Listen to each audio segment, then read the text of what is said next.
All right, everybody. So today, this is day 3 of Unit 1. We are going to be covering the midpoint formula and the distance formula. Luckily for us, we did the midpoint formula yesterday. The only difference is yesterday we found the distance just on a singular number line, right? And the midpoint. So yesterday we did, like, if this was at 10 and this was at 20, well, we know the midpoint in the middle has to be 15, right? And we also talked about how the algebraic way of figuring that out is to find the average, right? So I always want you to remember that midpoint is the middle number, and the middle number is also the average, right? So when in doubt, you can always just calculate the average, right? Where we add and divide. I'm going to put that in parentheses. Add, then divide. Okay? So we're going to do that today as well, but now we're going to be on an XY plane. So we're just going to have to do it twice, once for the X direction horizontally, and then again for the Y direction. Okay, so in this picture, notice there's not really any numbers because we want to make a very generic formula. Sorry. And so this is our midpoint. So we're using X sub 1, Y sub 1 to just represent the XY for our first endpoint, and then X2, Y2 for our second endpoint. And I'm trying to find the midpoint. So I'm actually going to give that a name. I'm just going to label those X sub M, Y sub M. M for midpoint, of course. So I know that in order, I'm going to kind of underline that X sub M. If I want to find the X coordinate of the midpoint, I know all I have to do is simply add the two endpoints together and then divide by 2 to find the average. And then I'm going to do the exact same thing for the Y. If I want the Y's midpoint value, I'm going to add the Y values of each endpoint, so Y1 plus Y2, and divide by 2. Right? And that's what's going to give me my midpoint for that segment. Now, do you have to use these algebra formulas? No, right? If you can just use common sense and find the number in the middle between those X values and then between those Y values, well, then just do that. You don't have to use the formula. And I'm going to show you what I mean here in just a second on this example. So this first example has a triangle, and they want us to find the midpoint of AC. Okay, so here's AC. And let's see, the coordinate of A is -2, 3, and the coordinate of B is 5, 1. Now, I'm going to do the algebra first, right? So if I want to find the X coordinate of the midpoint, I know I'm going to simply add the -2 plus the 5. And then I'm going to divide that by 2 to see what number is in the middle. Well, -2 plus 5 is 3. 3 divided by 2 is 1.5. Now, if you already know that 1.5 is the number between -2 and 5, well, then you don't have to do the algebra, right? You can just do that in your head. Then I want to find the Y coordinate. And so now I'm going to be looking at the Y values, right? So now I'm going to add 3 plus 1. And I'm going to divide by 2. So I get 4 divided by 2, which is 2. Well, of course it's 2, right? I don't need an algebra formula to tell me that 2 is the number between 1 and 3, right? But it's just a nice fallback if it gives you comfort using the algebra formula, but you could just kind of use common sense there. So of course, at the end of the day, though, I'm going to bring those together, and I just want to make sure I write my answer as an ordered pair. So 1.5, comma 2, and that is my midpoint. Okay. All right, the next question is very similar, except it's just got a little bit more geometry flair, talking about circles. So it says the diameter of a circle. You don't have to draw a picture, but I always like to. And you have to remember vocabulary-wise, right? Diameters are segments that go all the way through the circle, and they have to pass through the center. Right, so this particular circle has endpoints of -1, 4 on one side of the diameter, and 5, 9 on the other. And they want us to find the center of the circle. Okay, well, the center of the circle is, of course, the midpoint of the diameter. So again, you can do your algebra, right? X sub m is going to be -1 plus 5, which is 4, divided by 2, which is 2. So my x coordinate that's in the middle is 2. All right, and then I'm going to do my y midpoint value, average of my y's, so 4 plus 9, which is 13.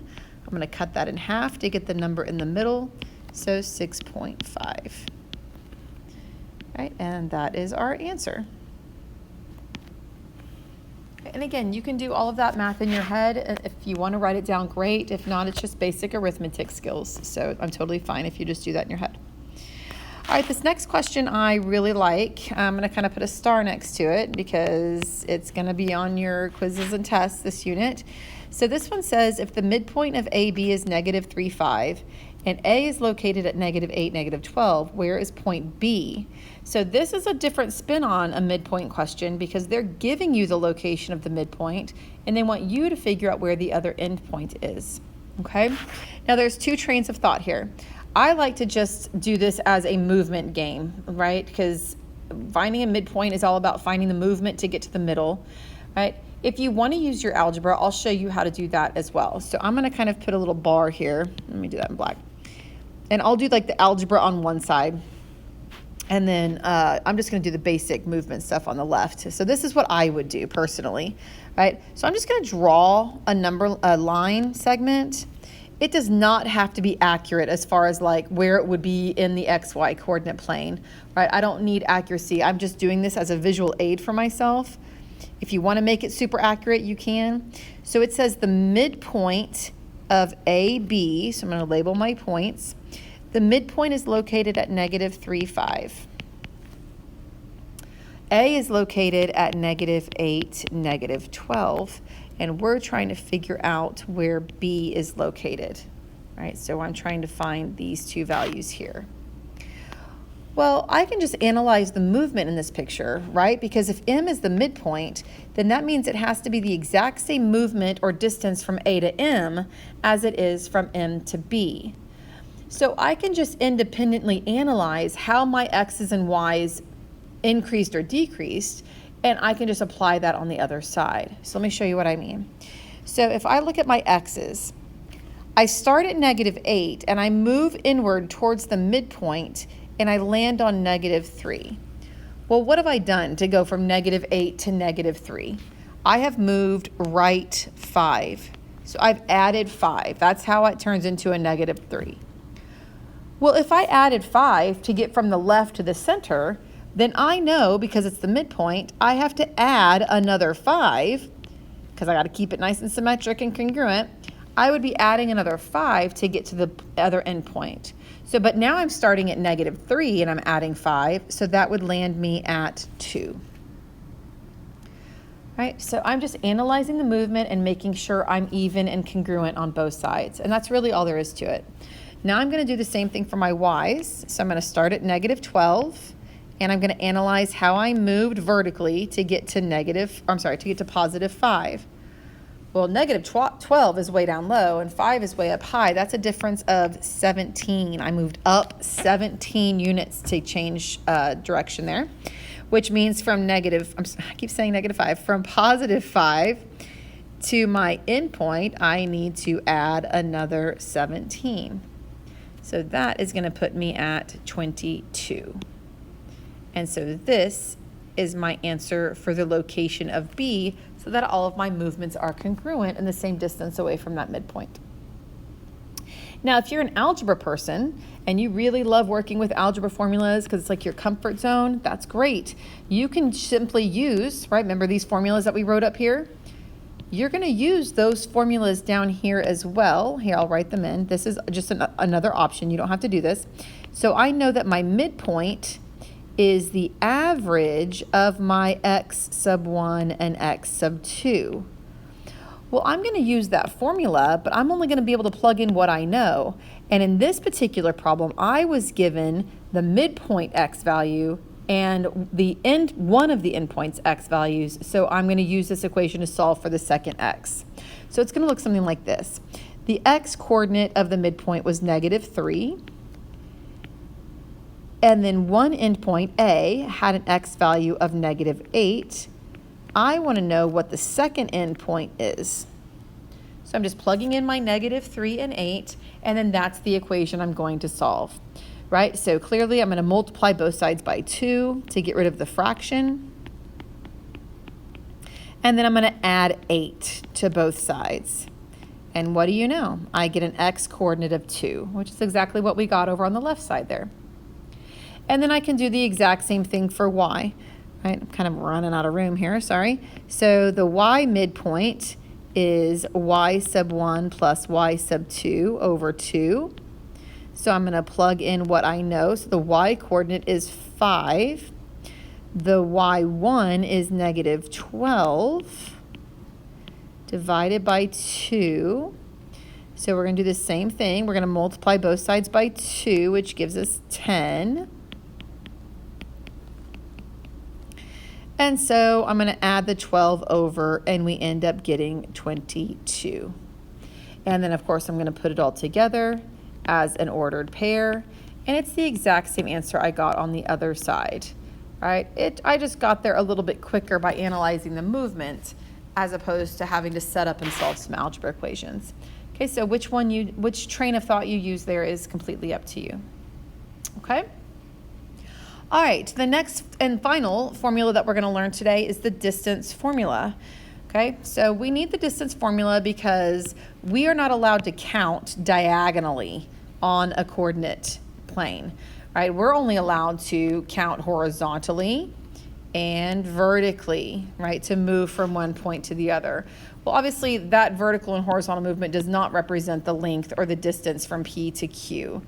But I'm going to go ahead and I'm going to put the horizontal and vertical bars in there. And does everybody notice that that turns into a right triangle?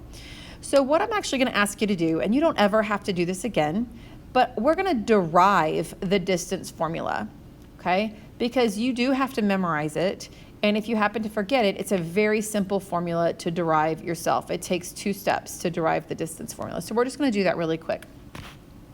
So you'll notice when I drew the horizontal and vertical distances, it turned into a right triangle. Well, there's a lovely little formula that pertains to right triangles that I'm sure you've heard of in the past, and that would be the Pythagorean theorem. A squared plus B squared equals C squared, right? Good old Pythagorean theorem. I'm going to write the name of that just in case we all. Pythagorean theorem. There we go. Now, hopefully you remember from back in the day, right, that A, B, and C, the A and the B are the 2 legs that form the right angle in the corner, and then the C is the hypotenuse. Right, the diagonal side that is opposite the right angle. You can put the A and the B wherever you'd like, but the C has to be that diagonal hypotenuse, okay? Now, the cool thing about the distance formula is it is the Pythagorean theorem. They are one and the same, right? So if you know your Pythagorean theorem, then deriving the distance formula is super simple because it is the Pythagorean theorem. It's just kind of morphed a little bit because if I'm working on an XY plane, I can't use A's, B's, and C's. I have to use X's and Y's, right? Because that's what coordinates have to give. So here's what we're going to do. I'm going to have to take each one of these A's, B's, and C letters, and I'm going to have to replace them with something else that is equivalent on a coordinate plane. Okay, so here we go. I'm going to look at this A really quick. Well, A is, of course, the length of this segment right here, right? But there's other ways I can find the length, right? Because this segment starts at x1 and it ends at x2. Well, we learned yesterday with the ruler postulate that that means to find the length of that side, I can simply take the highest minus the lowest number, and that would give me the length. For example, if this was 5 and this was 12, you would tell me the length was 7, right? Because 12 minus 5 is 7, right? We did that a lot yesterday. Okay, and so I'm going to use x2 at minus x1 to represent the length of A. So now what I'm going to do is I'm going to go over to my Pythagorean theorem over here, and I'm going to replace A with x2 minus x1. And notice I put it in parentheses because it's not just an A, it's an A squared, right? So A squared. I'm not changing anything, right? I'm just replacing it with equivalent things from the graph. Then we're going to do the same thing with B. Well, of course, B is the length from here to here, which just like the x's, that means this is going to be y2 minus y1. That would represent the B length. So I'm going to throw that in my Pythagorean theorem and replace B with y2 minus 1. And then, of course, I have to square it. And then I really don't want C, but C is the hypotenuse, and it's the length I'm trying to find. And the length I'm trying to find is the length of segment PQ. So I'm just simply going to replace the C with PQ because that's the segment. And I don't want to forget my square because it's C squared. So you'll notice we haven't changed anything. Everything is still equivalent. You can still kind of see the A squared plus B squared equals C squared, kind of skeleton in there. Now I have one more thing I need to do to this because I'm not trying to find P squared. I'm trying to find PQ. Did I say P squared? I meant PQ squared, sorry. I'm not trying to find PQ squared. I'm trying to find just PQ, which means I need to get this PQ all by itself. So that square has to get out of there. Well, of course, the only way to get rid of a square is to square root, right? Because square roots and squares cancel each other out. But whatever I do to one side, I have to do to the other, right? The good old law of keeping everything balanced. And so now I end up with PQ, but then this whole side is one giant square root with all of this mess underneath. Now, some of you guys might be asking yourself, with Miss Juster, doesn't this square root and these squares like cancel each other out like they did on the other side?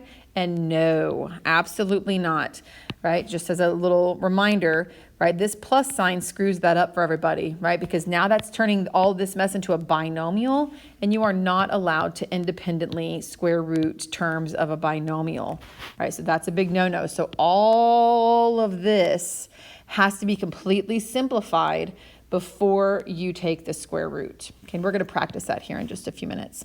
So looky there. It took us 2 little steps of math, and we have completely rewritten the Pythagorean theorem and turned it into a distance formula that's usable for an XY plane. Okay, so I'm going to go ahead and I'm going to rewrite that in the distance formula box here. I'm just going to use D for distance, so it's nice and generic. So big square root x2 minus x1 squared plus y2 minus y1 squared. All right, and I am going to write over here memorize, right? So this does have to be memorized for any future homework, test, quiz, all the above. I'm never going to give you that formula, okay? All right, so here we go. We're going to do one example of that, but it's kind of like 3 examples in one because they're asking us to find the length of every side of this triangle. All right, so we're going to do the distance formula 3 times. So let's see. A is at negative 2, 3. I'm just going to start by writing all the coordinates in. B is at 2, 5, and C is at 5, 1. So you can start with any side you want. I'm just going to start with A, B, and kind of work my way around. Okay, so A, the length of AB, or the distance from A to B. Please remember, length and distance are the same thing. So I could use those terms interchangeably if I'm asking a question, right? I could say, what is the length of AB? Or I could say, what is the distance from A to B, right? And you would use the distance formula no matter what on either one of those questions. All right, so big, long square root. Now, the cool thing about the distance formula, let me lower this down here, is right here. We are going to be subtracting, right, the x's. The cool thing is it doesn't matter what order you subtract the x's in. It doesn't matter to me which one you make x1 and x2, because no matter what order I subtract them in, I'm going to square it at the end of the day, right? So, for example, on this one, here's my x's, negative 2 and 2. I can go this direction, and that would be negative 2 minus 2. Or I could subtract this direction, and that would be 2 minus negative 2. Either way, this one's going to give me negative 4. This one's going to give me positive 4, but I'm going to square the 4s anyway. So either way, whether it's positive or negative, you're going to end up with a positive 16, right? Because a negative times a negative is a positive. So squaring a negative gets rid of the negative anyway. Okay, so the order that you subtract your x's does not matter. Okay? All right, let me erase all my scribbles. There we go.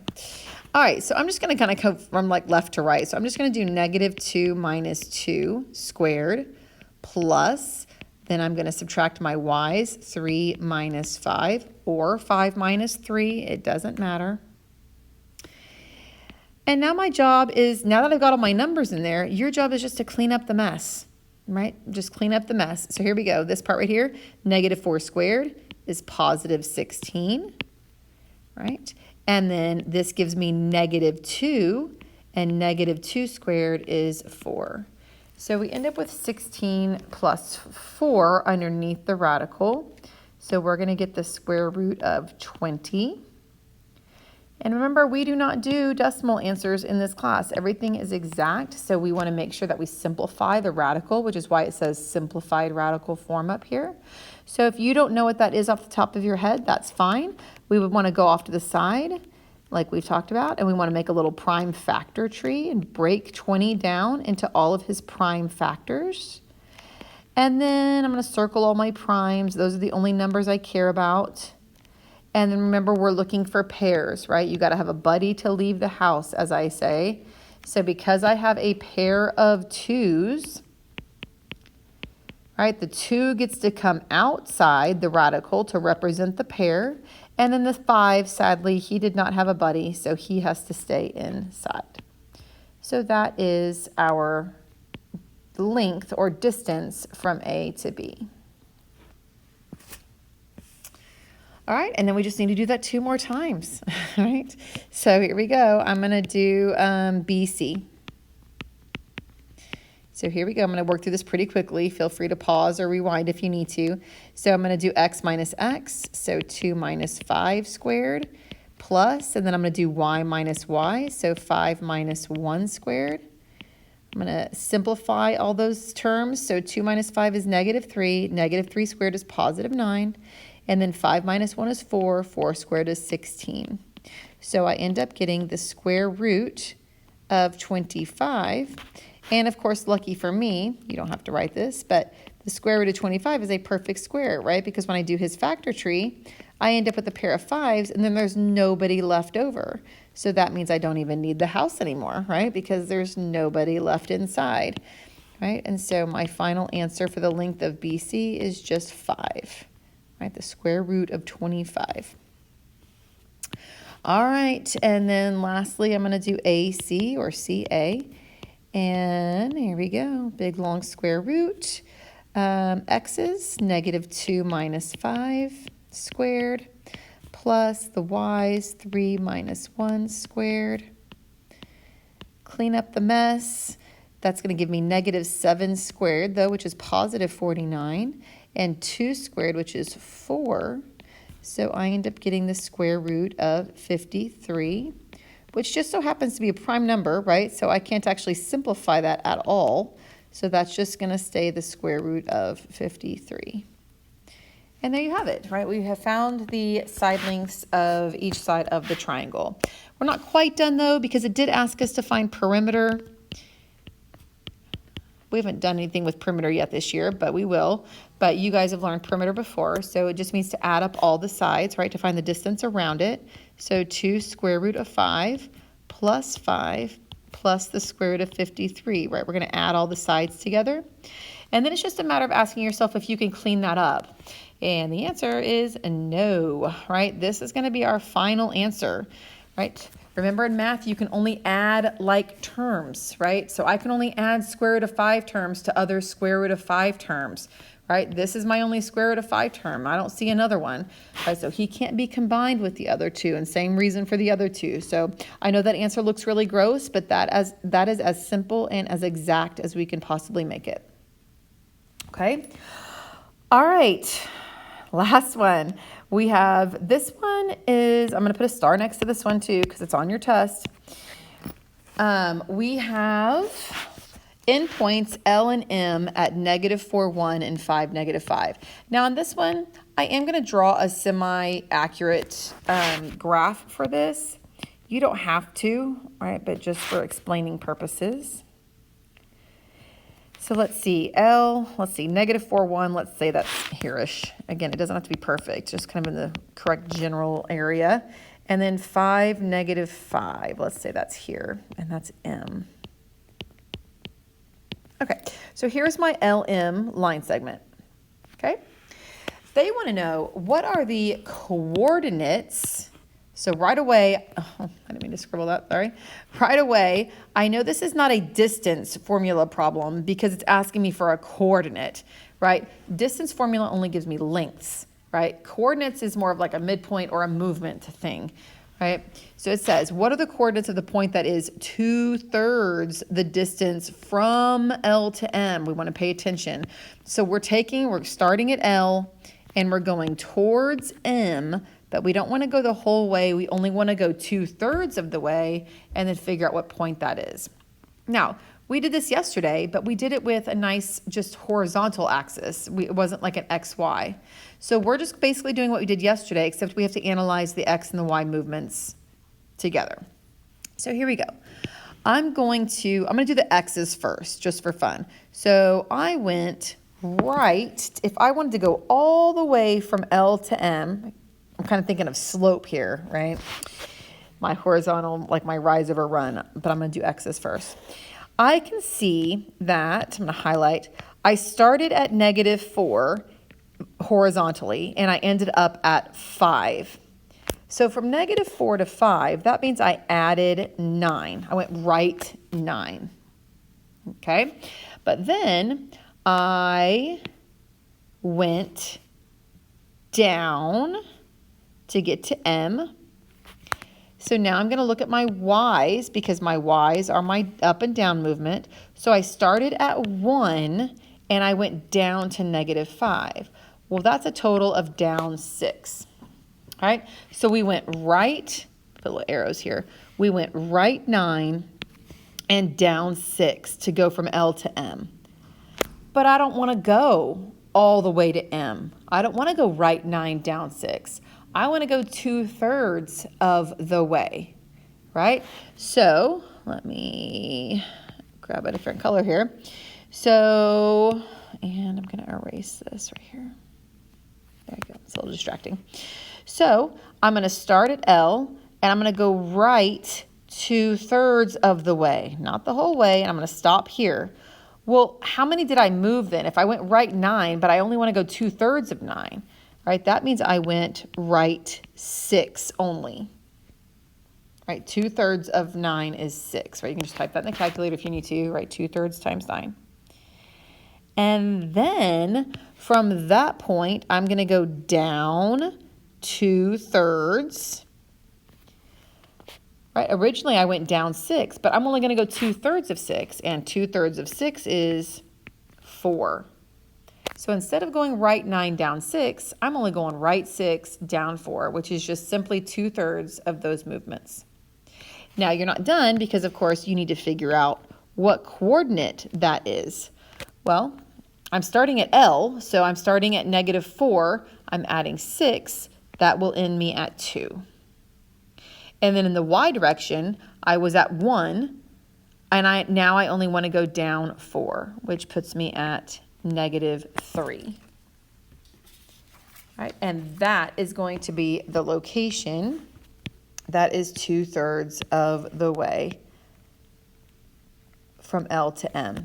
Now, obviously, it's super duper important that you pay attention that we're going from L to M, because if it said 2/3 of the way from M to L, then that would be a totally different point, right? So just be super careful in your movements there. Okay. All right, that is it for distance and midpoint and just basic movement, right? Analyzing movements on a coordinate plane, okay? Don't forget you need to memorize that distance formula for our next quiz and for the test. And there you have it. We don't use a lot of graphs in geometry. I can probably think of like maybe 8 to 10 days in this entire year that we'll do coordinate math. So these formulas just kind of tend to pop up every once in a while. Okay, so we just want to make sure we know those formulas. All right, let me know if you have any